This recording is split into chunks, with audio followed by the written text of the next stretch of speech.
रायगडमध्ये महायुतीतले दोन पक्ष असे आहेत की ज्यांचं पहिल्यापासून कधीच पटलं नाही. राष्ट्रवादी आणि एकनाथ शिंदेची शिवसेना. महेंद्र दळवी हे कायमच सुनील तटकरेंवरती बरेच आरोप करत असतात, टीका टिप्पणी करत असतात. त्याच महेंद्र दळवींनी तटकरेंच्या बाबतीत एक मोठा दावा केलाय. खासदार सुनील तटकरे हे भाजपच्या दिशेने जातात आणि लवकरच ते भाजपात प्रवेश करतील आणि हे त्रिवार सत्य आहे, हा दावा महेंद्र दळवींचा आहे. आता त्यांच्या दाव्याबद्दल सुनील तटकरे नेमकी काय प्रतिक्रिया देतात याकडे सर्वांचं लक्ष लागलंय.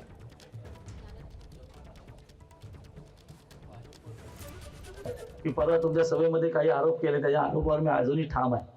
अजूनही ते मॅटर टीव्हीला चालू आहे. पण याचा करता व्हायचेच आहे का? त्याच पक्षात राहायचं आणि त्याच्याच मुलांना बदनाम करायचं.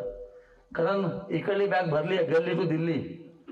आता कमलाच्या दिशेने ही वारी सुरू आहे आणि हे त्रिवार सत्य आहे. काय लपून राहणं? बघा, आतापर्यंत त्या व्यक्तीचा प्रवास राजकीय बघितला तर ही चिटिंग आहे असं म्हणता येईल. ज्या नेत्याच्या आश्रयाखाली आपण काम करायचं त्यालाच फसवायचं, ही संस्कृती आहे.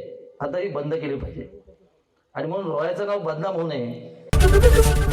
एबीपी माझा, उघडा डोळे बघा नीट.